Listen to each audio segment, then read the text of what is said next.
Shalom. Once again, I'm here in Jerusalem, looking at people that I care about. And my heart's desire is to show you something. And I don't know it all. I learn every year by year, I learn more. But one thing I do see here that I really love, and that is that you love. And it just fills my heart, because my wife is not here, and she's a believer, and I miss her. And if you've been married as long as I have, 53 years, you're going to miss that woman. All right, let's get started. This is not going to be the complete of the subject, but it is going to be the subject, and that is judicial. And let's see, I need to get a little closer. There we go. All right. Now, I basically took the lesson in our Bible correspondence courses. And what I tried to do was to hone it down so that we would get the right thing and what's important. And it's to spark you so that you will want to go and do it again. And you will learn more and you will understand. Yahweh's judicial order. Yahweh as the order to every facet of our life, which was preordained by Yahweh to be correct at creation.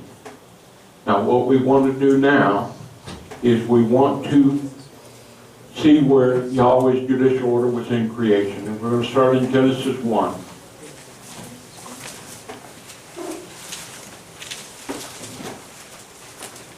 All right, we're going to start in verse 4. And Elohim saw the light, and that it was good. And Elohim separated between the light and darkness. Verse 5. And Elohim called the light day, and he called the darkness night. And it was evening, and there was morning, and day one. Let's go to verse 11. And Yahweh said, let the earth sprout tender sprouts, and herbs, and seeds, and the first fruit trees produce fruit according to its kind, whichever seed is in it on the earth. And it was so. Verse 12. And the earth bore tender sprouts, and herb seeds, and seedings and seeds according to its kind. Fruit trees produce fruit according to its kind. Whoever seed it is, Elohim saw that it was good. Now that's 13. And there was evening, and there was morning, day 3. 16. And Elohim made two great light sources, and the bright light to rule the day, and the small light and the stars to rule the night. And isn't that wonderful? I mean, could you really think of anything like that on your own? And Yahweh did it for us. It's amazing when you start looking into stuff. Just looking at the sky. All right, we're going to 19. And there was evening and morning of day 4. All right. Let's see, we need to get 22 and 23. And Elohim blessed them, saying, be fruitful, multiply, fill the waters and the sea, let the birds multiply in the earth. And there was evening, and there was morning the 5th day. All right, it's culminated by Genesis 1:31. And Elohim saw that everything that was he made, and behold, it was good, very good. And there was evening and morning of the 6th day. And what we've just gone through is that each previous day provided what was needed for what was created the next day. And so all this food was produced so that and air and water and light was done so that Adam would live. And we are the children of Adam too. And we need to remember that we're all tied to this earth, but judicial order is the key in every facet of your life. In worshiping Yahweh, He has a judicial order that He wants you to do. And let's go to, well, first let's start with Leviticus 23. Because that has some foundations that we all need. And I'm going to start at 1 and I'm going to go through 7. And Yahweh spoke to Moses, saying, speak to the sons of Israel. You shall say to them, these set feasts of Yahweh, which you shall proclaim, are holy gatherings. And we shall be there. And they shall be there, and they shall be my appointed feast. Work is to be done 6 days, and on the 7th day shall be the Sabbath. Rest and a holy gathering, and you should do no work. It is a Sabbath to Yahweh in all your dwellings. Remember that the one thing that Yahweh did was He created the Sabbath by resting. So this is all, and so from creation in judicial order, someone has kept the Sabbath. And hopefully, and we all do here, I hope, and that we believe that that is in judicial order, and it was started in creation until this day. And these are the appointed times of Yahweh's holy gatherings, which He proclaimed to you in their appointed season. In the first month, on the 14th day of the month, between the evenings, is the Passover to Yahweh. And on the 15th day of the month is the Feast of Unleavened Bread. Unleavened to Yahweh, you shall eat unleavened things 7 days. And on the first day you shall have a holy gathering, and you should do no laborious work. So Yahweh's given us judicial order to the holy days. And it can't be denied. It is denied, but it's out of judicial order. And it's producing chaos in the world. I mean, this world is on a world killing that we cannot imagine. And it's because they have separated themselves from Yahweh's judicial order. And you know, we see it. But see, we see with the eye of Yahweh's Spirit. And that's so important. We could go to Deuteronomy 12. Let's see, where am I at?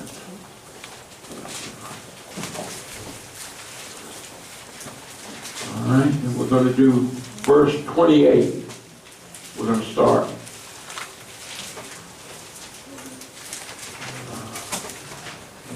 Take heed to listen to all the things, these words which I have commanded you, in order that you may be well with you, and with your sons, and after you forever.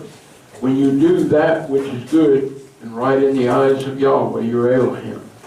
And Yahweh your Elohim shall cut off the nations from before you.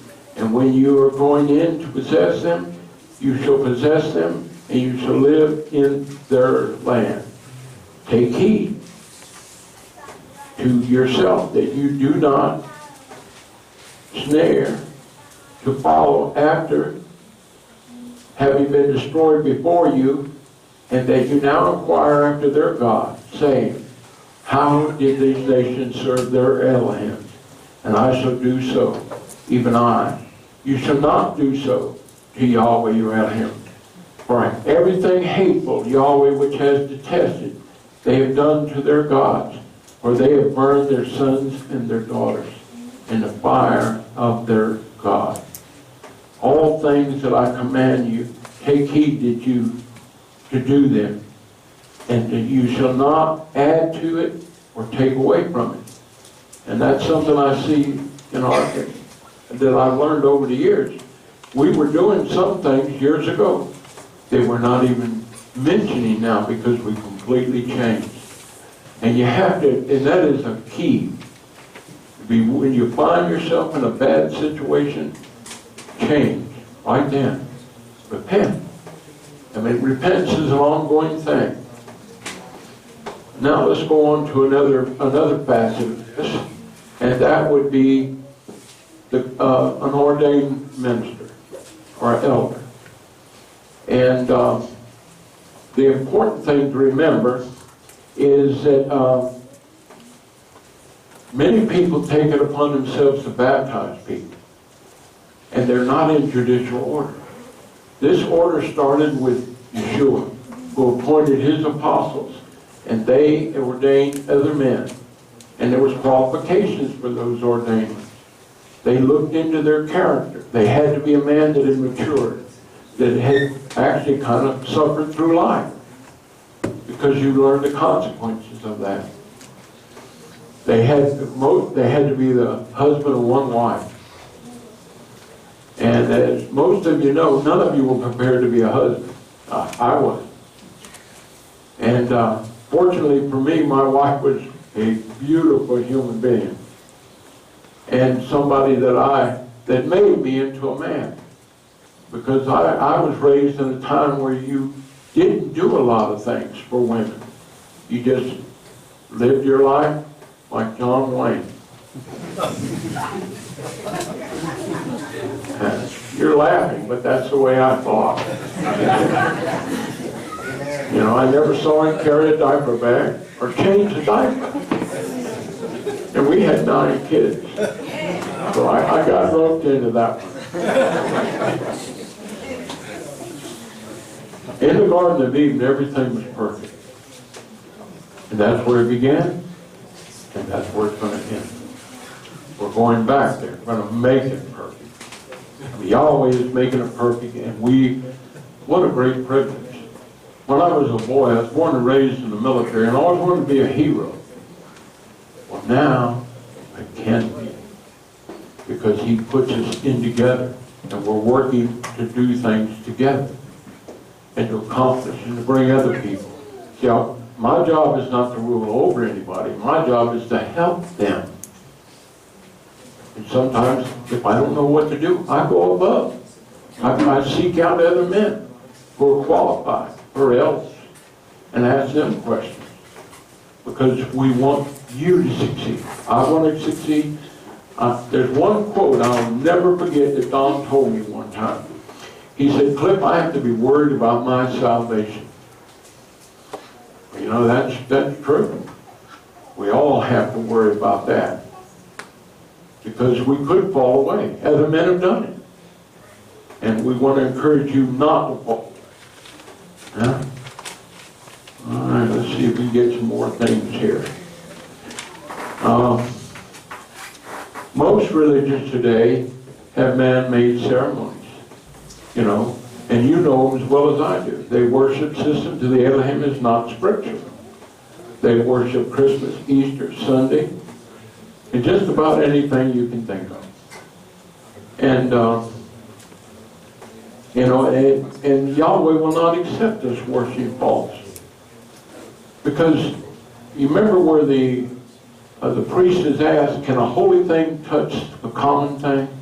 And then he says, the holy thing becomes common. So we cannot expect Yahweh to change. And he works in circular patterns. You know, from one feast to the next feast. One equinox, it's a circle. And it's not a straight line. It is a circle. And we can get in that, and we can learn that pattern. And we can apply it in everything in our lives. And one of the things that we need to pattern is that of eldership. That we need to be the husband of one wife. Now, believe me, I don't know how she ever put up with me. But she did. And I'll give her credit for it. Because I know me. And I know what I had to overcome. And I'm still overcoming. I'm still learning to be a good husband of one wife. And it's these qualifications. You have to be sober. You can't be somebody that's new in the faith, because then you'll get puffed up. Pride will run over you. You have to get knocked down a few times.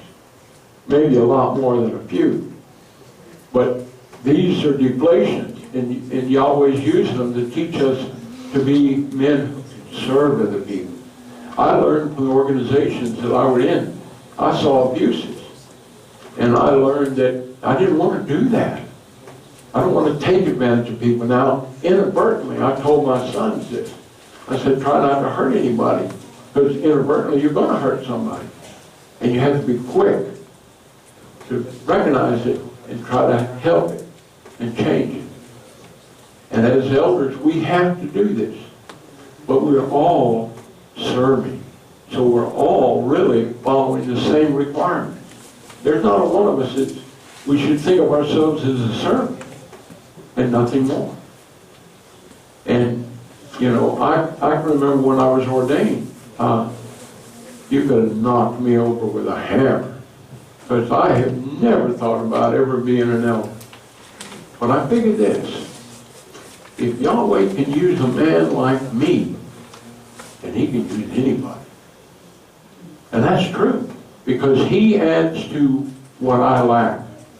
And he builds me up so that I can serve other people.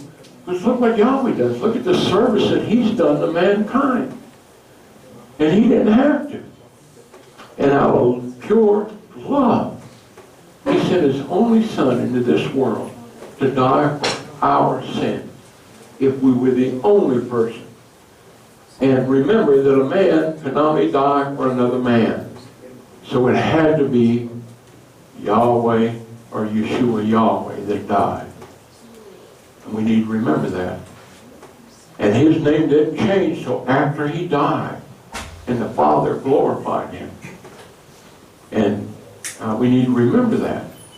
That all of this judicial order is in every facet of life.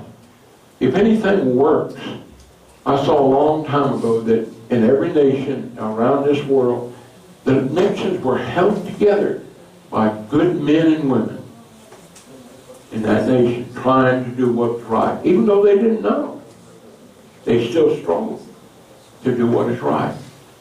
And that's the way it's been since the beginning of time. There's always been somebody that worshiped Yahweh.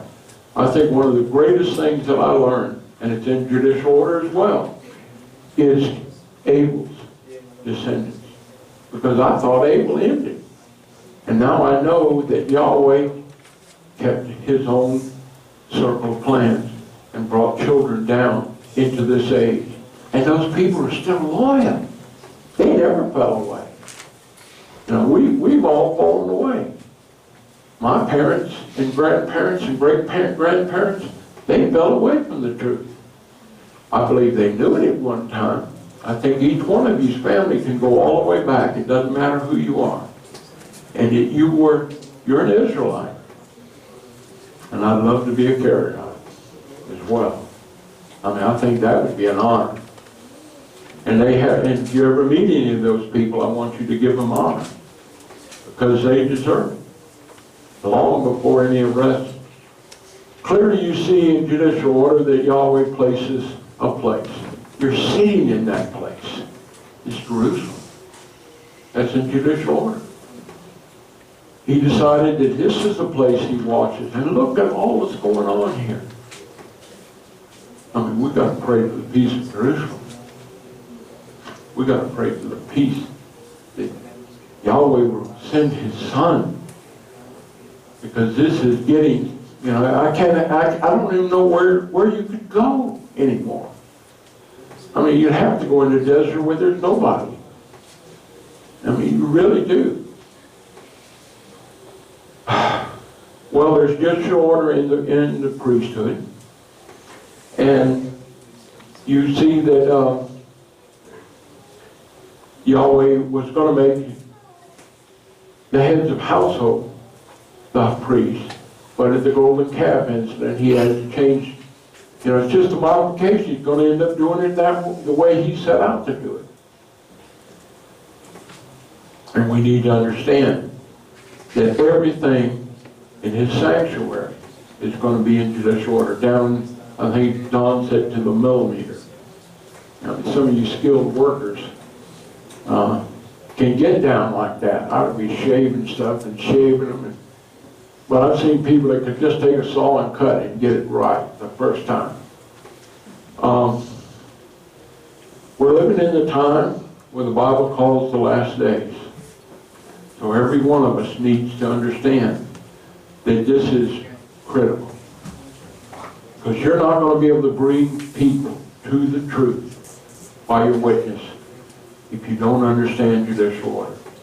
Because it's in the holy days, it's in the elders, process of baptizing, of laying on of hands, where it started, how it came down. And we're not saying we're the only ones, because, you know, some of those men had more than one son or daughter. I know I have some ancestors that had 13. The Braddies are working on, what, 14? You know, Tony's got one on the hangar deck.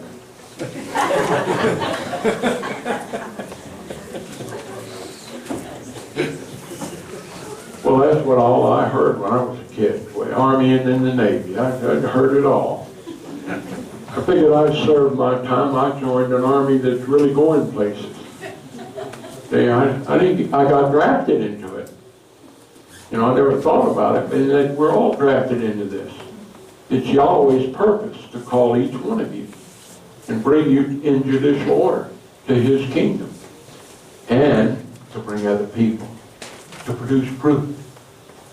And a lot of you are much better than I am about producing fruit. I have to find somebody to listen to me. You know, there's not a lot of women that listen to a man, but I have had it happen. You know, I was sitting in a Burger King one time, and a lady just sat down. Never saw her before in my life. And she said, I've been praying to find somebody to talk about the Bible. I hadn't said a word to that woman. And she sat down and started talking to me. Beautiful story when I listened to her life. That's another thing I found, that every man and woman has a story worth listening to. And they're always interesting. They may be painful. They may have been through a lot, but they're always interesting. I've never met I don't know anybody they'd have to have an absolute zero personality. I've never met. I heard you could have people like that. But, and there should be no confusion. Yahweh works in patterns and He doesn't change. So He's not, if you get in this pattern, He's not going to forsake you. Now, you think I'm just talking to you, but I'm talking to me too. Because I'm in that world over there, and my brethren are hours away.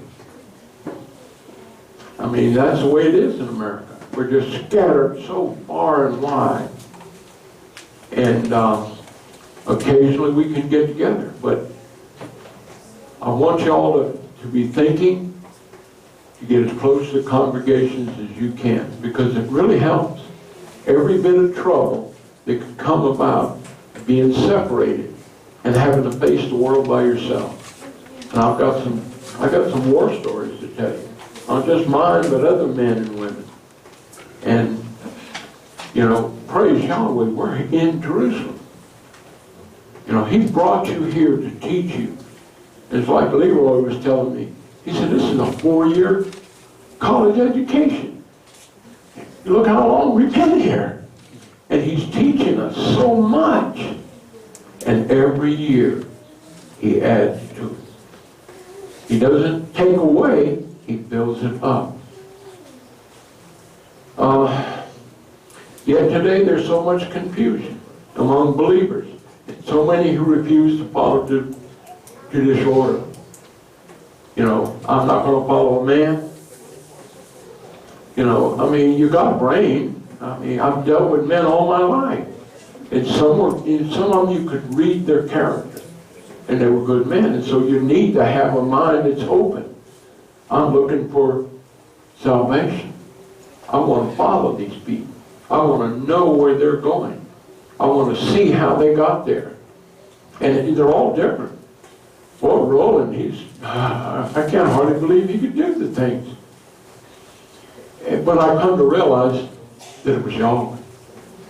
And He let Yahweh do it. And, you know, that's what you've got to do. You've got to do that.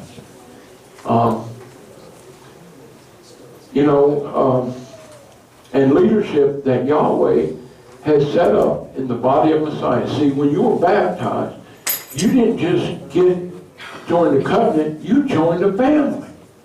You're fitly placed in that body. And that's one thing we really had to start talking about. It's because people were becoming baptized and boom, they were gone. Never saw them again. I mean, some of them even acted like they were being ordained, which that's not baptism. And I want y'all to know that we have leadership. Now, we're not perfect. I see that in the mirror when I look in the morning. But I'm striving. One day I may fool you. Boom, there I am. But so will you. And it's following Yahweh's judicial order. And if you refuse to follow that order, because men have done that.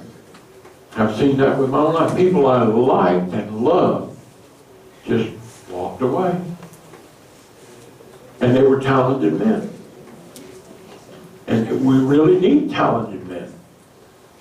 But, you know, once you won't follow judicial order, once you see it as a burden, I guess that's what they saw.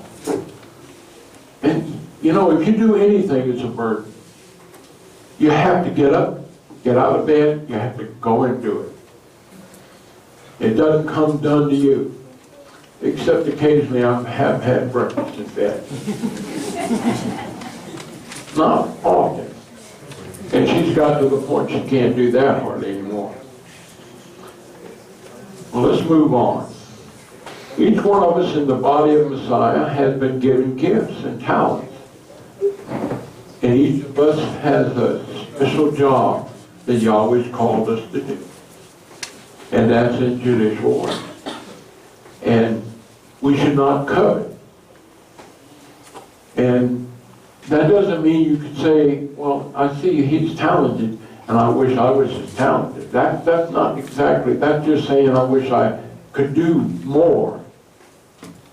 What we're talking about is wanting to be believing that an elder has authority. Believe me, you don't have any authority. You're at the end of the bottom of the bucket. Everything comes banging down on you, and a lot of times you just have to pray and fast. And you agonize over other human beings and what they're going through.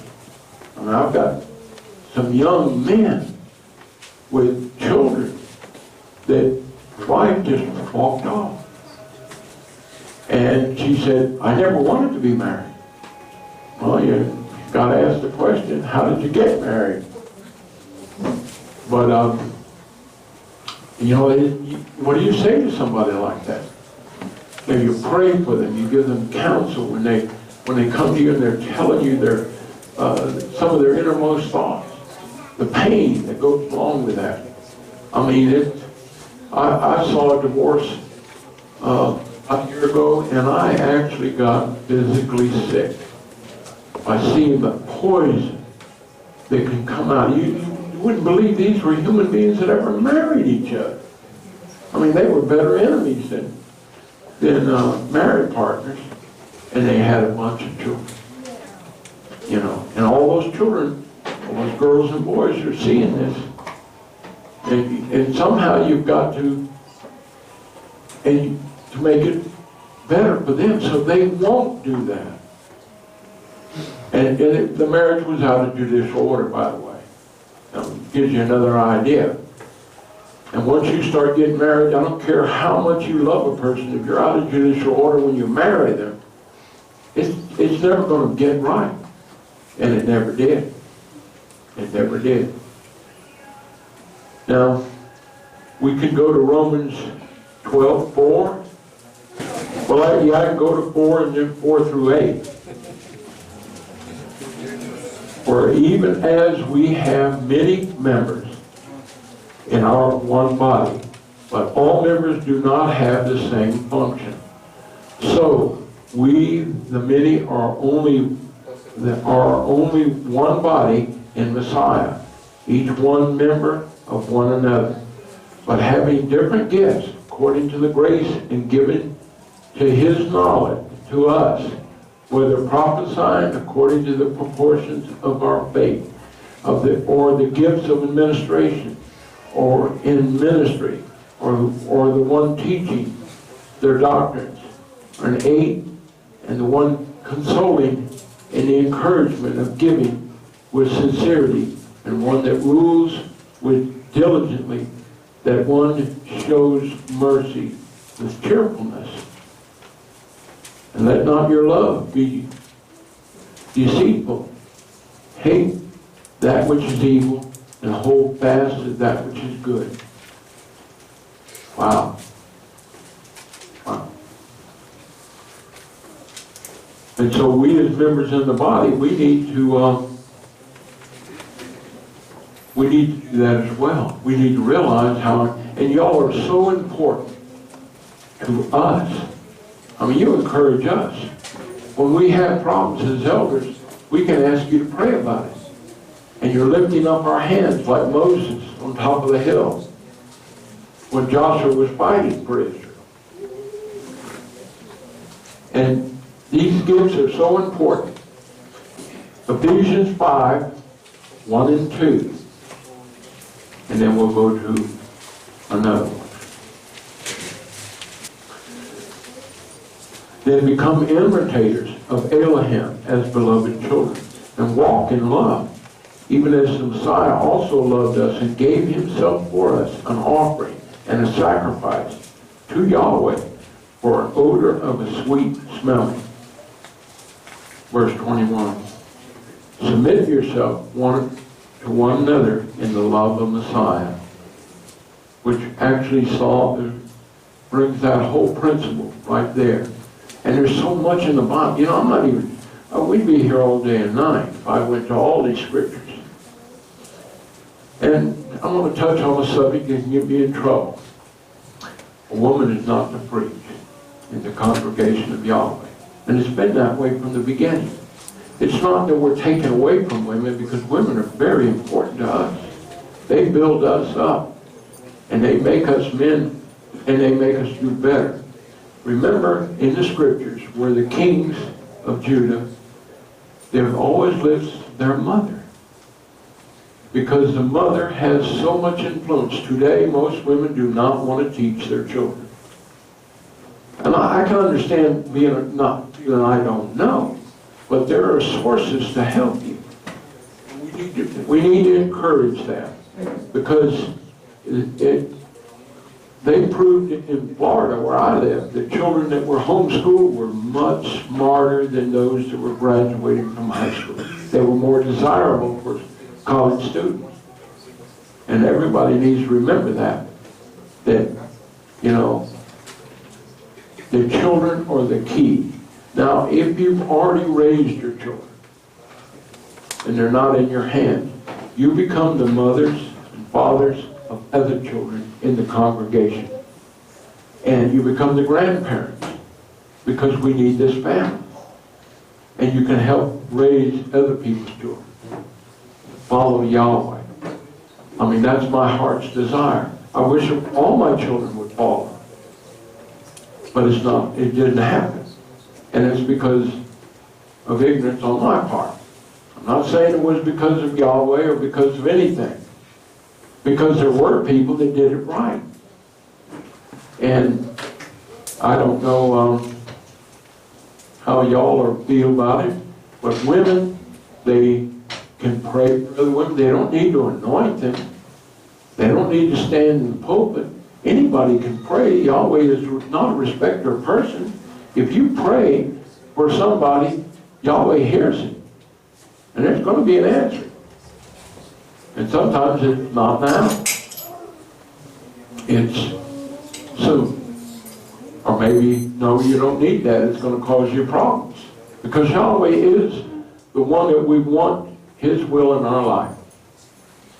Now let's go to 1 Timothy 2 and verse 11. I'm getting close to the end. Now, 2 and 11. Let a woman be learned in silence and in all subjects. And do not allow a woman to debate publicly, nor to upsurge the authority of the man, but to be in silence. Adam was formed first, then Eve, and Adam was not deceived. But he should have said, no. we really could have done that. You know, and that's why Yahweh put, if you're married, you're under the headship of your husband. If your children, your daughters, are under the headship of the father. If you're a widow, you're under the headship of the church. So a woman is always under the headship of someone. And it's for their benefit. Now, I'm not saying women are not smart enough to do these things. By far, they're way too smart. They're way smarter than I am. That's why I only married one. I mean, it would have been terrible. Yahweh's judicial order is always voluntary, cooperative, and reciprocal. And it's not forced on you. And let's go to, let's make this one my last scripture. Romans 13,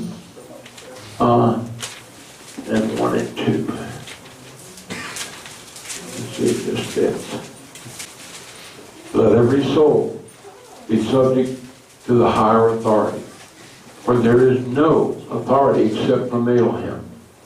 But the existing authority has been ordained by Yahweh, so that the one resisting civil authority has opposed the ordinance of Elohim, and the one opposing will receive judgment, and we don't want to do that. We want to stay in judicial order, and there's so much more to learn on this. I haven't even begun to touch this subject, but with that, it's been a privilege to speak to you. Now, I want to tell you something. I prayed a lot. And I can tell that Yahweh answered that prayer. And some I asked some to pray, and they did, and Yahweh's answered it. So, Shabbat Shalom.